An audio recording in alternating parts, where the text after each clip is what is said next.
When two people stop contacting each other, the world is quick to call it indifference, to label it as the moment love died, but that judgment is shallow and cruel, because silence is not always empty. Sometimes it is crowded with fear, with pride, with unfinished sentences, with words that were never safe enough to say out loud.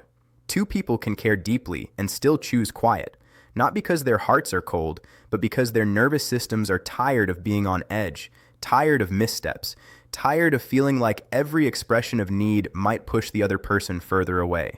At first, the silence feels unbearable to you, like standing in a room where the air is too thin, every minute stretching longer than the last, your mind racing to fill the gaps, replaying conversations, rereading old messages, analyzing tone, timing, punctuation, searching for the moment where you think you did something wrong. You tell yourself stories to survive the uncertainty, that if they cared, they would reach out, that if you mattered, you wouldn't be left here wondering. And yet beneath those thoughts is a deeper truth you don't want to face, that you are not just missing them. You are missing the relief that came from contact, the reassurance that quieted your fear, the sense of being chosen that kept your anxiety at bay. And while you are wrestling with that ache, something else begins to happen inside you, slowly, quietly, almost imperceptibly at first. Your body starts to notice the absence of tension, the absence of waiting for a reply, the absence of walking on eggshells. And in that space, you begin to see how often your reaching was driven by fear rather than love. You start to recognize how many times you minimized yourself to keep the peace, how often you swallowed your needs to avoid being seen as too much, how frequently you translated distance into a challenge you had to solve instead of a boundary you were allowed to respect. On the other side of the silence, the dismissive avoidant experiences something very different in the beginning. There is relief, a sense of calm, a feeling of being unburdened, because distance has always felt safer than closeness, and quiet has always felt like control. They tell themselves this is better, that the pressure is gone, that they can finally breathe, and for a moment that feels true. But relief does not last forever, because once the noise fades, emptiness takes its place, and emptiness is harder to ignore. Memories begin to surface without warning. Moments they dismissed suddenly gain weight, and the question they tried so hard to avoid starts to whisper, "Why isn't anyone reaching anymore?" That question does not arrive with romance or clarity, it arrives with confusion, with irritation, with an unexpected sense of loss they don't know how to process. Your absence becomes noticeable not because they suddenly understand their feelings, but because the role you played in their emotional world is no longer being filled. You were the one who bridged the gap, who softened the distance, who kept the connection alive, and now that effort is gone, forcing them to sit with themselves without your presence to regulate the discomfort. This is why two silences do not mean two people who do not care. They often mean two people who are finally forced to confront what they have been avoiding. You facing the cost of abandoning yourself to maintain connection, them facing the cost of distancing themselves to feel safe. And in this space, painful as it is, something honest begins to emerge, not through words, but through awareness, through the realization that love cannot survive on fear alone, and connection cannot grow where one person is always reaching and the other is always retreating. At first, when contact stops, it can feel like the air finally leaves the room, and for a dismissive avoidant, that can register as relief, not because you were unimportant, not because they never cared, but because their body is wired to experience closeness as pressure. When someone wants more intimacy, more clarity, more consistency, it can feel to them like an invisible hand on their chest, like expectations they don't know how to meet without losing themselves. And so when the messages stop, when the calls stop, when the "where are we" questions stop, their system exhales. They tell themselves, "Good, it's calm now." And in that calm, they can mistake the absence of anxiety for the absence of love. But relief is a fragile kind of peace because it is built on distance, not on healing. Relief is what you feel when the fire alarm stops ringing, even if the smoke is still in the house. And after the first wave of relief, something quieter creeps in, something they don't have words for: emptiness. At first, they don't call it loss, they call it freedom. They distract themselves, they get busy, they scroll, they work, they convince themselves it's fine. But then a moment comes, and it always comes, where the quiet gets too quiet. The day ends, the room is still, their mind slows down, and suddenly your absence has a shape. They start noticing the places you used to be, not physically, but emotionally. They notice there's no message waiting, no warm check-in, no familiar thread connecting them to someone who cared. And that absence does something strange. It doesn't immediately create, "I miss you." It creates what happened. It creates curiosity. It creates irritation. It creates the urge to peek without committing, to check your profile, to wonder if you moved on, to test the waters without admitting they're thirsty. And the reason it shows up like that is because longing feels vulnerable, and vulnerability has always been the thing they learn to avoid. This is where the mind begins to play tricks, because in distance, the avoidant can finally romanticize without risk. When you were close, your needs were real, your emotions were present, your expectations were tangible, and that made intimacy feel heavy. But in silence, they can remember you as warmth without responsibility, comfort without commitment, connection without demands. They replay the good parts. They soften the sharp edges. They forget the moments where they shut down, and they begin to feel a pull that confuses them, because it threatens the identity they built around not needing anyone. And that is the turning point most people never see, because it happens quietly. It happens in the way their chest tightens when they think about you laughing, in the way a random scent reminds them of you and they freeze for a second, in the way they start thinking, "Maybe I should reach out," and then immediately think, "No, that will start it all again." They want connection, but they fear the consequences of connection. They want you, but they fear losing control. They miss you, but they don't want to feel like they miss you. So what happens next is often a push and pull inside them, a war between relief and regret. Some will reach out with something small, something safe, a meme, a casual, "Hey," a message that pretends they didn't feel anything, because that is how they protect themselves from the risk of rejection. Others will stay silent, not because they don't care, but because caring feels like stepping into a room where they might be asked to stay, to explain, to show up, to be consistent. And consistency, for someone who learned to survive by self-reliance, can feel like surrender. If you understand this, you stop taking their initial relief personally, and you stop chasing the first sign of a crack in their silence. You realize the quiet is doing its work, exposing what distance has been hiding and revealing whether they are capable of growing into the love they keep circling but never fully holding. When you stop reaching, something inside you panics before it heals, because your hand has been the bridge for so long, and when you finally lower it, your brain screams that the connection will collapse, that you will be forgotten, that love only survives if you keep it alive. But this is the moment your value changes shape. Not because you suddenly became hard to get, not because you started playing games, but because you stopped offering unlimited access to your heart while calling it love. In the beginning, your silence can feel like you're walking away from the only door that ever opened. You second guess yourself, you wonder if you're being cruel, you wonder if you're being proud, and you fight the urge to send one more message that says, "I'm still here, please don't leave." Yet, your silence is not an insult, it is information. It says, "I will not chase what is meant to meet me halfway." It says, "I will not keep rescuing a connection that keeps abandoning me." And that ache you feel is not weakness. It's withdrawal from the habit of chasing reassurance, and it softens the moment you choose peace over panic. For a dismissive avoidant, your constant reaching can become a guarantee, not because they are heartless, but because their system learns that connection does not require courage. It requires waiting. They can retreat, numb out, reappear later, and still find you there, steady, forgiving, ready to rebuild in minutes what took you days to hold together. Over time, your presence can start to feel like background, always available, always reachable, always doing the emotional heavy lifting. And when something is always available, it can be taken for granted without anyone intending to be cruel, because the brain stops noticing what it assumes will never leave. Then you stop, and the room changes. The silence is not empty, it is a missing sound. Your care is no longer a guaranteed supply. It becomes a question. Your warmth is no longer on tap. It becomes something they have to approach with intention. And that is when memory starts rearranging itself. They notice what they didn't notice when it was free. They feel the shape of your absence in the places you used to soften for them.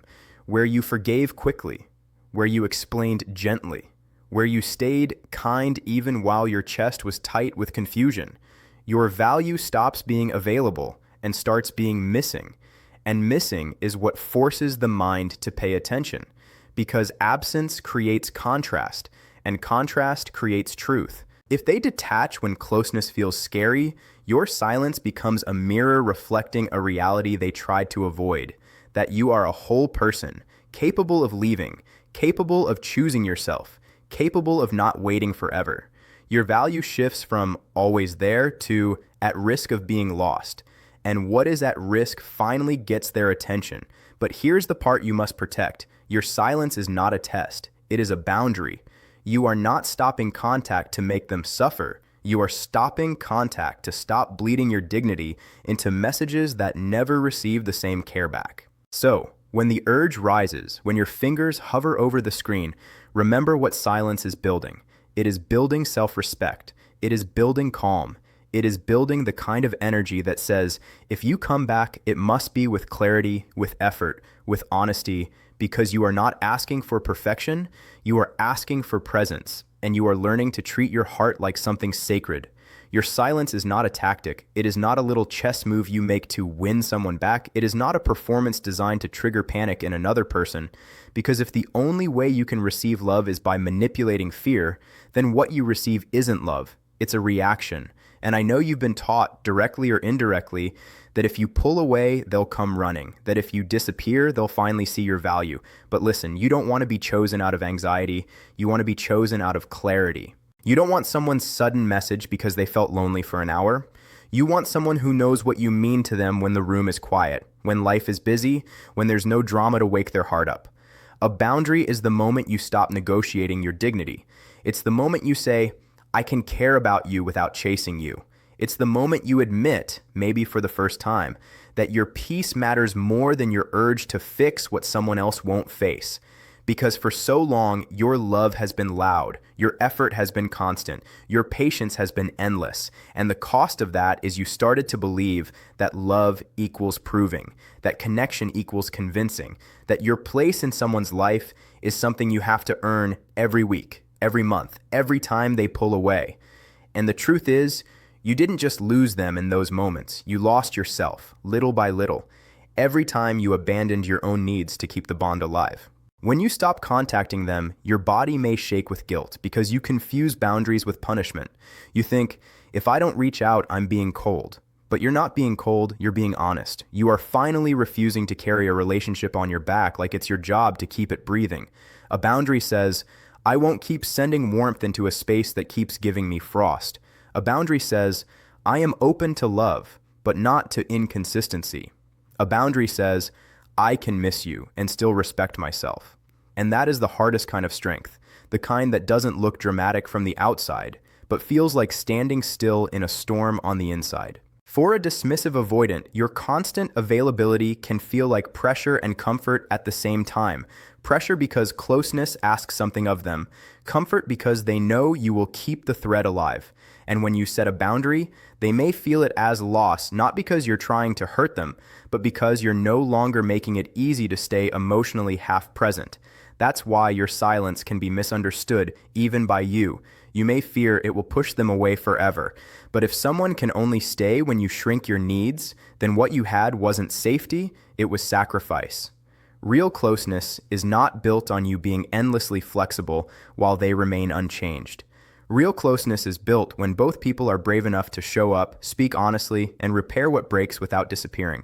So your silence is you stepping back into your own life, your own sleep, your own appetite, your own confidence, your own friendships, your own sense of worth that was never meant to live inside someone else's replies.